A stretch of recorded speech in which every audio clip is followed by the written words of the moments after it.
Mi exposición va a ser necesariamente complementaria de la de Josefina. Ya se han dicho varias cosas en las que simplemente voy a formular algún matiz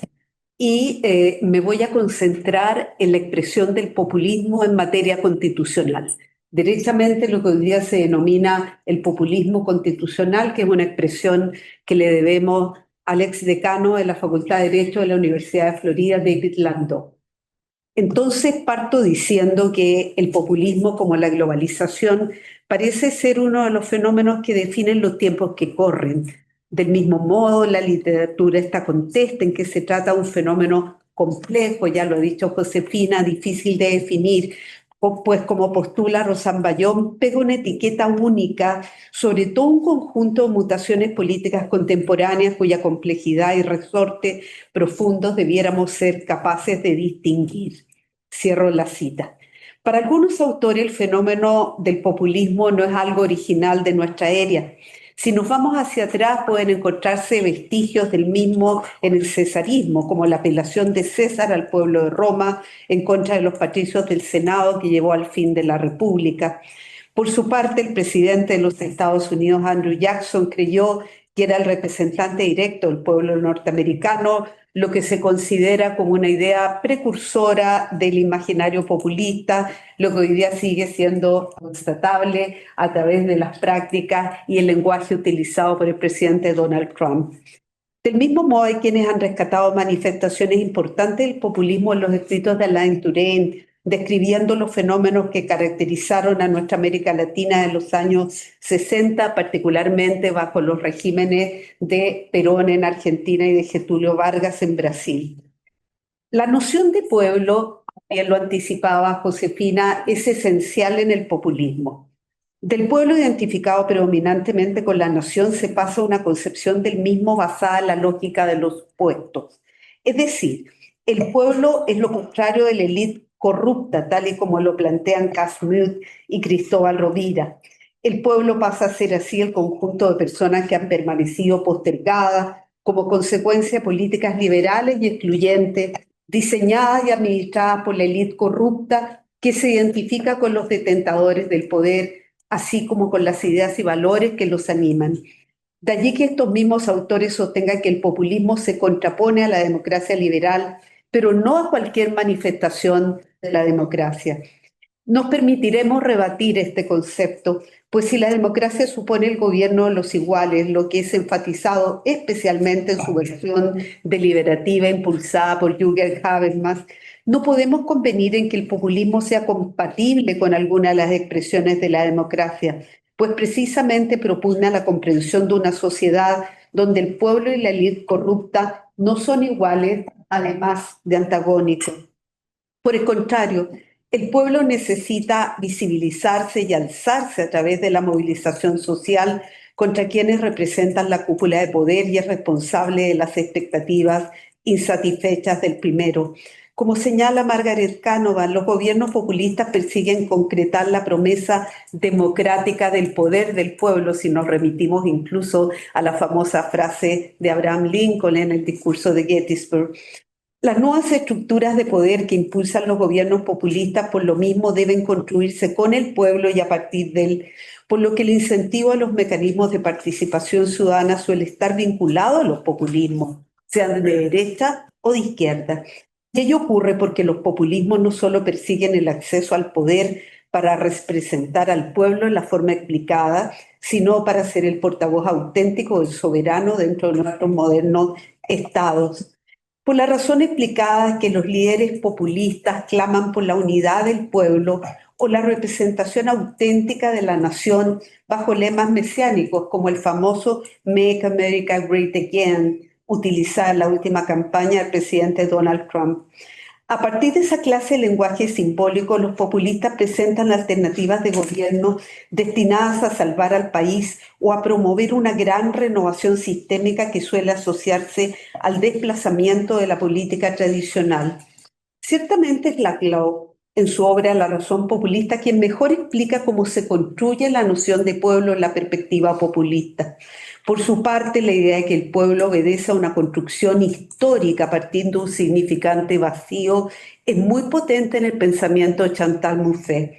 Para Laclau, el pueblo es el reflejo de una cadena de equivalencia, esto es, la unión de un conjunto de identidades políticas cuyos integrantes se perciben marginados, invisibilizados e insatisfechos con el actual orden liberal existente y que terminan uniéndose para construir un pueblo que se moviliza directamente o por impulso de un líder populista.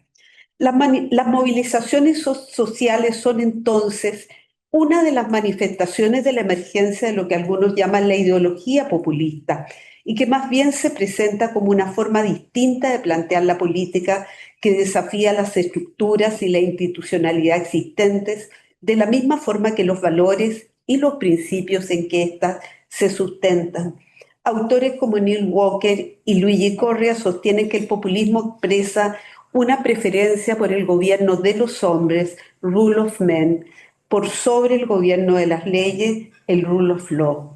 Con todo, las manifestaciones o movilizaciones sociales no son estrictamente indispensables para que se manifieste el populismo, porque bien puede ocurrir que los cambios que se propugnan provengan de la actividad de un líder populista que levanta la bandera del verdadero pueblo o pure people, evocando nuevamente a Mute en el lenguaje populista clásico. En esa lógica, los regímenes populistas no suponen una revolución necesariamente rupturista, sino que se muestran asociados con formas iliberales de la democracia, donde las instituciones se van socavando desde sus mismas bases para impulsar la concreción del sueño que los anima.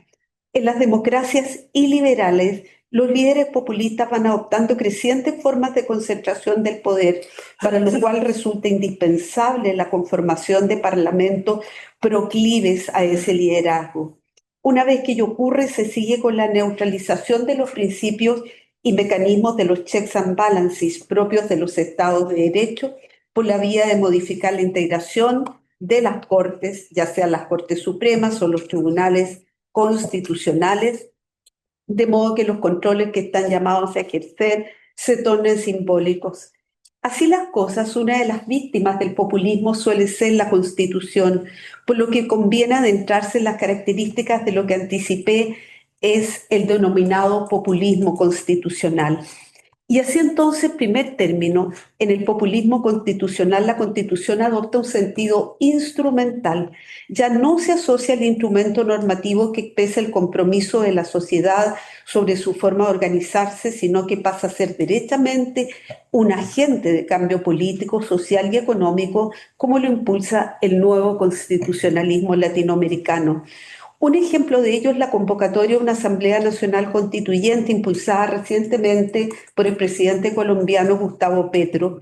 El mismo ha fundamentado la necesidad de la constituyente en el hecho de que si el Congreso no aprueba las reformas que su gobierno pretende materializar en salud y seguridad social, entre otras, debe modificarse la Constitución. Ello aun cuando se logró recientemente la aprobación de una reforma en materia laboral respecto de la cual había convocado una consulta popular por decreto, lo que fue duramente fustigado por la oposición. En sus propias palabras, cito, Colombia no se tiene que arrodillar, el triunfo del 2022 se respeta. Cierro comillas.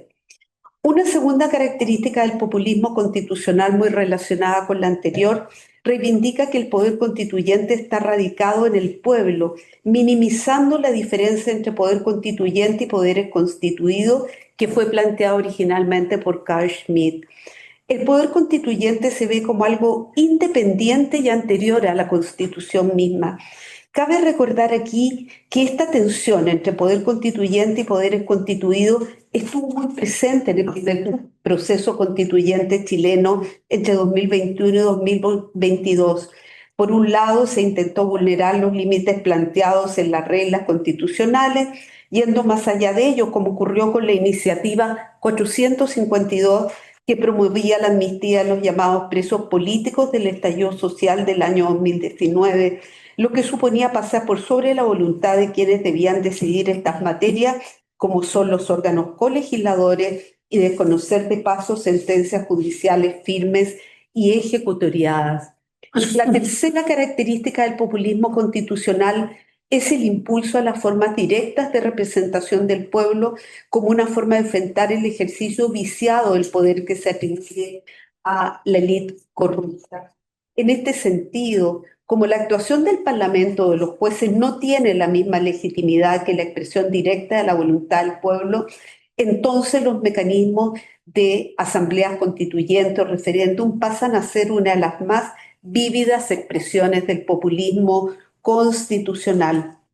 El populismo asimismo intenta neutralizar a los partidos políticos existentes basados en que no han sido capaces de reproducir la nueva articulación política construida por un pueblo con identidades singulares que se han encadenado de forma homogénea. El caso venezolano es un claro ejemplo de este rasgo, donde la oposición ha sido sofocada con crudeza para garantizar el predominio de la fuerza política chavista sin las mínimas garantías respecto de la libertad de expresión. Una cuarta característica del populismo constitucional está constituida por la neutralización, como adelanté, de los sistemas de frenos y contrapesos o checks and balances, los que no pueden subordinar a la voluntad del pueblo. Landó observa que una tendencia recurrente en los regímenes populistas es la de reforzar el poder de los ejecutivos frente a los parlamentos y a los tribunales, intentando además la extensión de los periodos presidenciales, como ha ocurrido en El Salvador con Nayib Bukele y en Bolivia con Evo Morales, aunque en ambos casos sin éxito.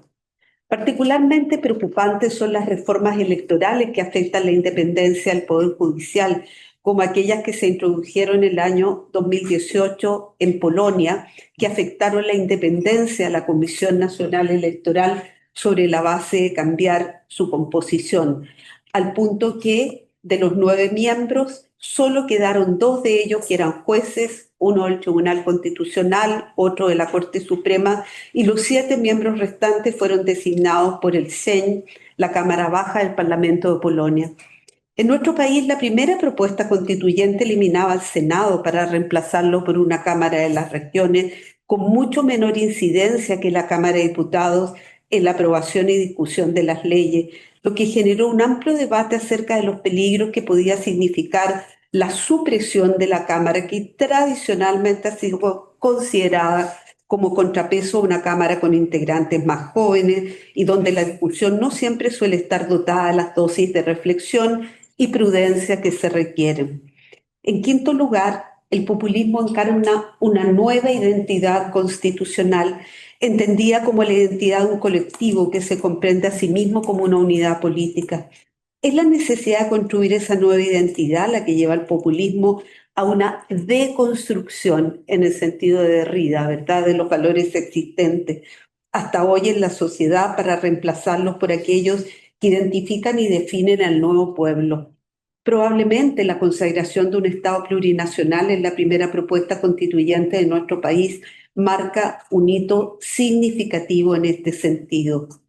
Finalmente, el populismo asociado al sueño de una democracia redentora, en palabras de Margaret Canavan, en la que exista mayor justicia, suele intentar el reforzamiento del catálogo de derechos contenidos en las constituciones, especialmente en los derechos de segunda generación, como los derechos sociales. Las constituciones de Ecuador de 2008 y de Bolivia de 2009 constituyen un ejemplo palpable de ello, ampliando incluso la titularidad de los derechos fundamentales a nuevos sujetos como la naturaleza. En la propuesta constituyente del año 2022 que se ha venido mencionando, se incorporaban los derechos a la vivienda, a la salud,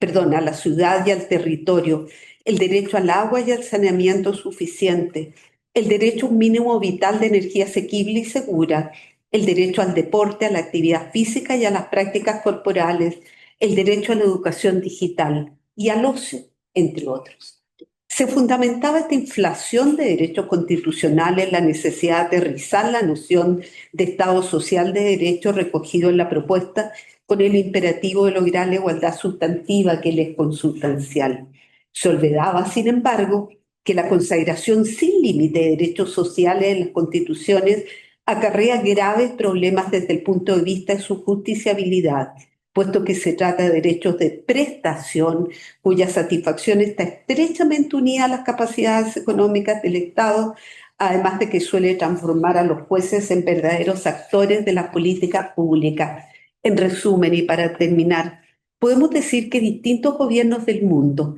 de izquierda o derecha, están aplicando prácticas populistas como un nuevo estilo de hacer política, no necesariamente como una nueva ideología, que rechaza los valores, las formas de actuar y las instituciones de la política tradicional.